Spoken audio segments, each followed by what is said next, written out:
Cette semaine, dans les actualités du monde chrétien, 40 méga-églises en 10 ans. Le plan ambitieux d'un pasteur pour transformer l'Inde.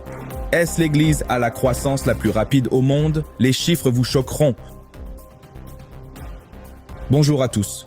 Bienvenue à l'édition de cette semaine des actualités du monde chrétien. Je suis Laurent Kinsilla. Comment la vision d'un pasteur a transformé 25 fidèles en 300 000?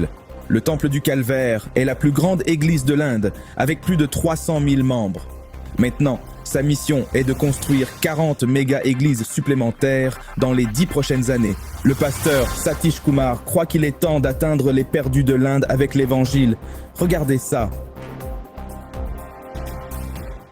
La plupart des routes à Hyderabad le dimanche mènent au Temple du Calvaire. Il est un peu plus de 4 heures du matin et les rues adjacentes autour de l'église sont déjà embouteillées, alors que les bénévoles de l'église gèrent la circulation, les navettes, les rickshaws et les motos pour transporter des milliers de personnes. Tous essayant d'arriver ici environ 2 heures avant le premier des 5 services du Calvaire qui commencent à 6 heures. Au lever du soleil, les fidèles ont pris place. Le sanctuaire principal peut accueillir 18 000 personnes, soutenu par la salle adjacente de Bethléem, avec 15 000 places et une troisième structure pouvant accueillir plus de 3 000 personnes. Des centaines d'autres regardent sur des écrans de télévision dispersés sur le vaste campus du Calvaire. Le pasteur Satish Kumar prêche les 5 services, le dernier se terminant à 20 heures.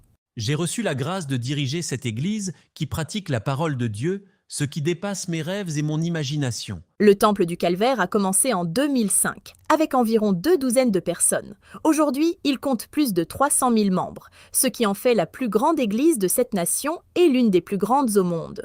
Ils ont 11 églises satellites avec des projets d'expansion nationale. Dieu a mis un fardeau dans mon cœur pour établir 40 méga-églises comme celle-ci au cours des 10 prochaines années. L'Église ajoute environ 3 000 nouveaux croyants chaque mois, signe que le Seigneur agit puissamment à travers le pays. La main de Dieu est sur l'Inde. C'est le moment pour l'Inde d'atteindre les perdus, non seulement à l'intérieur du pays, mais dans le monde entier. De plus, l'Église produit plus de 650 programmes de télévision chaque mois dans 17 des principales langues du pays pour une diffusion à la télévision nationale, atteignant non seulement la nation, mais aussi le Bangladesh, le Népal, le Sri Lanka, l'Afghanistan, le Pakistan et les pays du Golfe. Des millions d'autres suivent sur les réseaux sociaux. La raison du succès de l'Église ?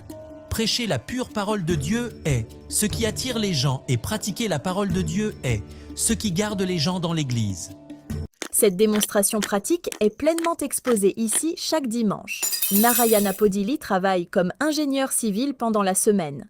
Le dimanche, il dirige une armée de 150 bénévoles de l'Église qui passent des heures à hacher, trancher, éplucher et remuer. Tout pour préparer des repas gratuits de petit déjeuner, déjeuner et dîner pour 50 000 personnes. Nous nous engageons à venir ici tous les dimanches à 3 heures du matin et nous travaillons jusqu'au soir. Nagaveli Mandem sert dans la cuisine du Calvaire depuis 7 ans après avoir fait une promesse à Dieu que s'il guérissait sa tumeur cancéreuse, elle servirait l'Église à ce titre. Parce que j'ai fait cette promesse, Dieu m'a complètement guéri sans chirurgie. Dieu a éliminé la tumeur dans ma poitrine. En action de grâce envers lui, je sers ici dans la maison du Seigneur. Elle et les bénévoles nourrissent plus de 200 000 personnes chaque mois. En Inde, nous disons que le service à l'humanité est un service à Dieu. C'est donc ce que nous essayons de pratiquer. Nous essayons de montrer l'amour de Dieu en action de toutes les manières possibles. Le Calvaire dispose également d'un hôpital sur le campus où les membres reçoivent gratuitement un traitement médical le dimanche et des médicaments à prix réduit.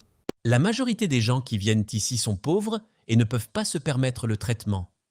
Les membres ont également accès aux installations de l'Église pour célébrer des mariages. Et lorsqu'un membre de l'Église décède, le Calvaire prend en charge tous les arrangements funéraires, l'enterrement et les repas, encore une fois, le tout gratuitement.